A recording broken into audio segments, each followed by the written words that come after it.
warahmatullahi wabarakatuh. Perkenalkan, nama saya Muhammad Rafiq Mahmud Zamzami, Prodi PHI kelas B dengan NIM 24201044. Izinkan saya menyampaikan tugas dari Bu dosen pengampu, Bu Septiana Purwaningrum. Dan kali ini saya akan membahas tentang waris dalam Islam. Apa sih waris dan apa kegunaan waris gitu. Nanti kita akan bahas semuanya di situ. Yang pertama adalah, apakah waris? Apa itu waris? Waris itu adalah sebuah kepemindahan harta kekayaan seseorang yang telah meninggal kepada ahli warisnya dengan disertai hukum atau syariat yang ada. Dan hukum tersebut bernama hukum faraid. Nah, tadi kita membahas tentang awal mula atau apa sih waris itu. Yang berikutnya adalah tentang dasar hukum waris. Hukum waris ini bersumber antara lain 3.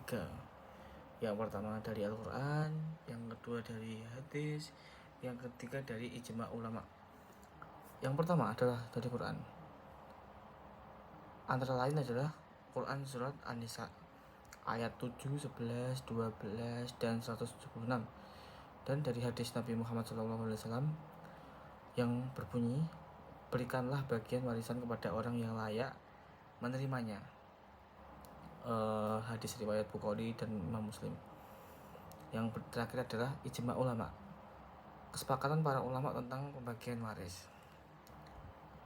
Berikutnya adalah syarat terjadinya waris. Nah, syarat supaya waris ini terlaksana di sini dibagi menjadi 3 juga. Yang pertama, meninggalnya pewaris, baik secara hakiki maupun hukum. Yang selanjutnya adalah masih hidup ahli waris ketika pewaris meninggal, ataupun intinya harus ada yang hidup, salah satu anak dari pewaris ini, jadi supaya agar bisa mengklaim kewarisannya ini.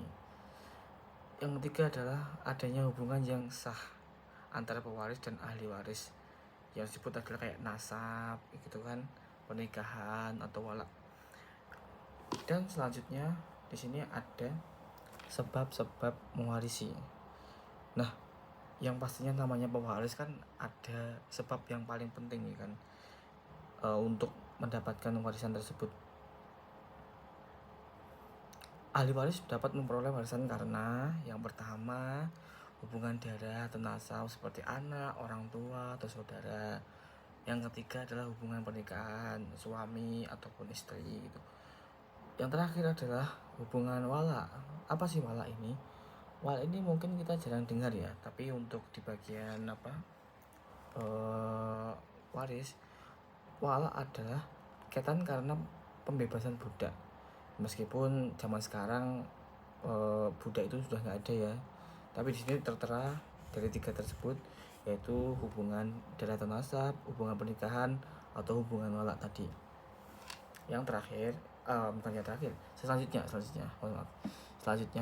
adalah penghalang waris atau mawani al-irts, seorang yang kehilangan hak warisnya.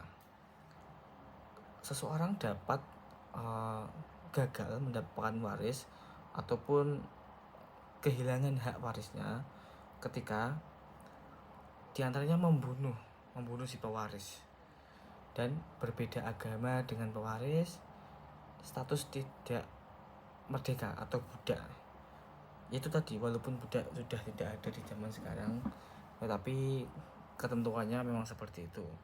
Yang pertama tadi membunuh pewaris. Jadi kalau membunuh itu kan ada ya beberapa kejadian tuh ya. Di Indonesia tepatnya sekarang tuh banyak sekali pertikaian tentang waris ini gitu. Perpecahan antara keluarga atau kerabat saudara.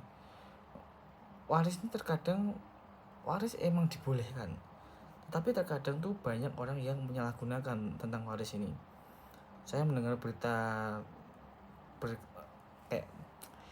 sering mendengarkan berita di TV maupun di medsos seperti di HP, di TikTok dan lain-lain, itu ada kadang seseorang anak yang tega ataupun sekadang kayak menyalahi orang tuanya sendiri agar cepet mohon maaf kayak meninggal gitu untuk segera mengeklaim warisan tersebut. Terkadang juga bersekongkol dengan saudaranya yang lain. Ada juga seperti itu, bukan film tapi ini nyata. Terkadang seperti itulah yang sebenarnya salah, menyalahgunakan waris ya. Nah itu tadi seseorang yang kehilangan hak warisnya ya. Untuk selanjutnya bagian ahli waris atau asbabul furud. Beberapa contoh bagian tetap yang disebut dalam Al-Quran antara lain adalah anak laki-laki mendapat 2 kali bagian anak perempuan. Suami mendapat 1,5 jika istri tidak punya anak 1/4 jika ada anak. Dan istri mendapat 1/4 jika suami tidak punya anak. Dan 1/8 jika ada anak. Yang terakhir, orang tua mendapat 1/6 jika pewaris punya anak dan 1/3 jika tidak. Selanjutnya adalah tujuan dan hikmah hukum waris dalam Islam. Sebenarnya waris itu kan udah dibilang tadi boleh, ya kan? Waris itu boleh-boleh saja.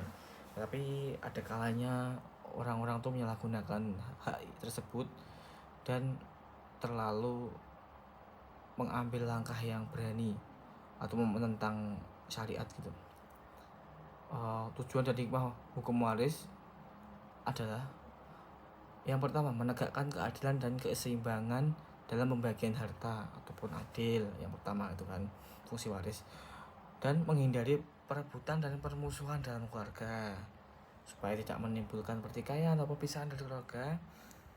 Terlihat sepele, tapi ini memang sering terjadi di Indonesia tepatnya ya.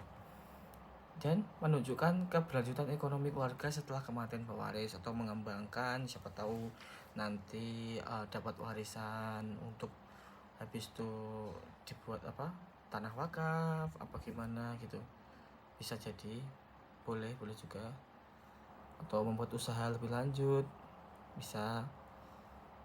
Pokoknya intinya yang bermanfaat bagi dirinya dan orang lain juga bisa. Yang terakhir, menunjukkan keteraturan syariat Islam dalam urusan sosial dan keluarga. Nah, itu tadi semua tentang waris ya, bab waris dalam Islam. Jadi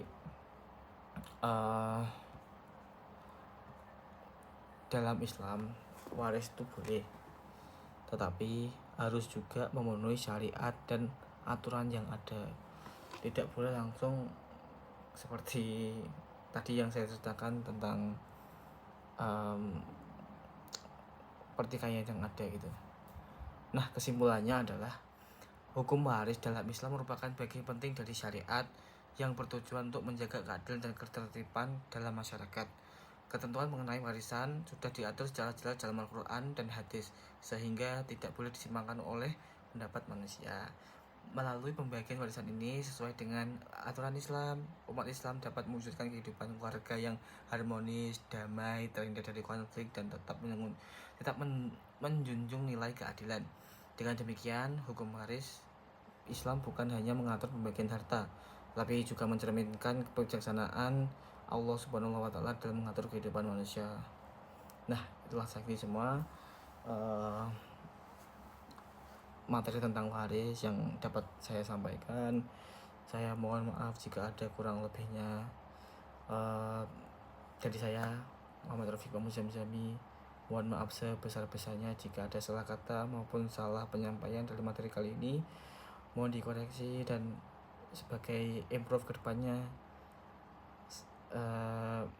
Semoga bermanfaat dan semoga saya tambah